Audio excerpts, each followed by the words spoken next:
Hey, did you know Julius Caesar was once kidnapped by pirates?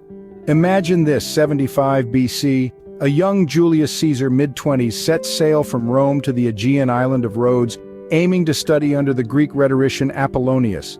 Picture this, on his voyage, his ship is hijacked by pirates off the southwestern coast of Asia Minor.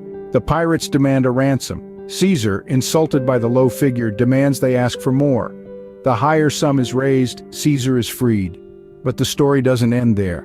Post-release, Caesar, hungry for revenge, commandeers a fleet, hunts down his former captors, and had them all executed. Quite the adventure, wouldn't you say? Until next time, remember, every story holds a lesson. Did you know Julius Caesar had a love affair and child with Cleopatra of Egypt? Once upon a time, Julius Caesar, the ladies' man, fell for the intriguing queen of Egypt, Cleopatra. After his pursuit of Pompey led him to Egypt, a power couple was born, fueled by wealth and military might. In the midst of this whirlwind romance, a son, Caesarion, came into the world, his name a clear tribute to his father, the celebrated dictator. Amidst the chaos of Alexandria, Cleopatra and her son sought refuge in Rome. There, Caesar's undeniable affection for his Egyptian queen was evident. He erected a golden statue of her and never refuted his paternity of Caesarion. Yet, the continuation of their affair in the Eternal City remains a mystery.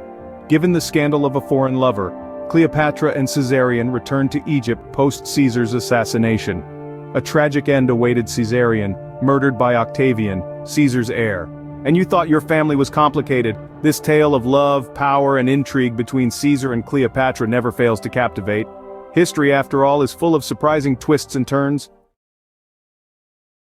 Caesar's final words are often misquoted. The Ides of March, a day of betrayal and bloodshed. Julius Caesar, the formidable Roman leader, finds himself surrounded by his own senators, their daggers gleaming ominously. One conspirator cunningly keeps Mark Antony, Caesar's ally, engaged in conversation outside the Senate, ensuring his absence from the impending chaos. The plot thickens as one senator signals the start of the attack, abruptly pulling Caesar's toga over his head. The rest follow suit, their daggers plunging into the unsuspecting leader. Despite his valiant efforts, Caesar's strength wanes upon seeing Brutus among his attackers. His despair palpable, he covers his face with his toga and succumbs to his fate. Shakespeare, in his poetic license, has Caesar utter the famous "Et tu, Brute, then fall, Caesar," interpreted as "even you, Brutus." But ancient historians give us a different account, a more heart-wrenching version of Caesar's final words to Brutus. "Thou too, my son?" A tragic end indeed for a mighty ruler.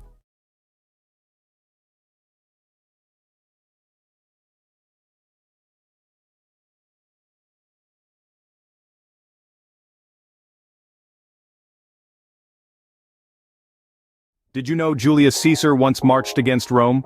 Picture this. Julius Caesar, born in 100 BCE, a man with powerful family ties that propelled him into the Roman political arena. With a thriving career as a politician and general, he was adored by Rome's people and soldiers alike. However, this popularity brought him the ire of numerous Roman senators. The Senate, feeling threatened, attempted to corner him. But Caesar, being Caesar, defied the odds. He crossed the Rubicon with his army, violating the ancient laws of Rome. It was here he pronounced the famous words, "The die is cast." After a grueling civil war against Pompey the Great, his former friend and father-in-law Caesar emerged triumphant. He returned to Rome wielding an almost boundless power. Despite his insistence of not wanting to be a king, the Roman politicians harbored doubts about his intentions, leading to a conspiracy to assassinate him on the Senate floor. This was Julius Caesar, a man who once marched against Rome. Did you know Julius Caesar left the people in his will when he died? Picture Rome mourning a fallen leader, Julius Caesar. Their sorrow deepens learning about Caesar's last act of kindness, a fraction of his wealth handed to them.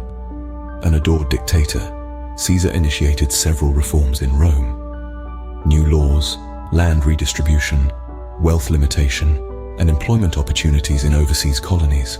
Caesar's influence was unmistakable. He even extended citizenship to foreigners. His contributions to public works, like the new harbor and Forum Julium, still mark Rome's landscape. But his generosity extended beyond his life. His will disclosed his villa, gardens, and art gallery to be made public. More notably, he willed a part of his riches to every Roman citizen. His deeds and care for his people etched his place as one of history's most influential leaders. Julius Caesar, a man who truly understood the power of giving,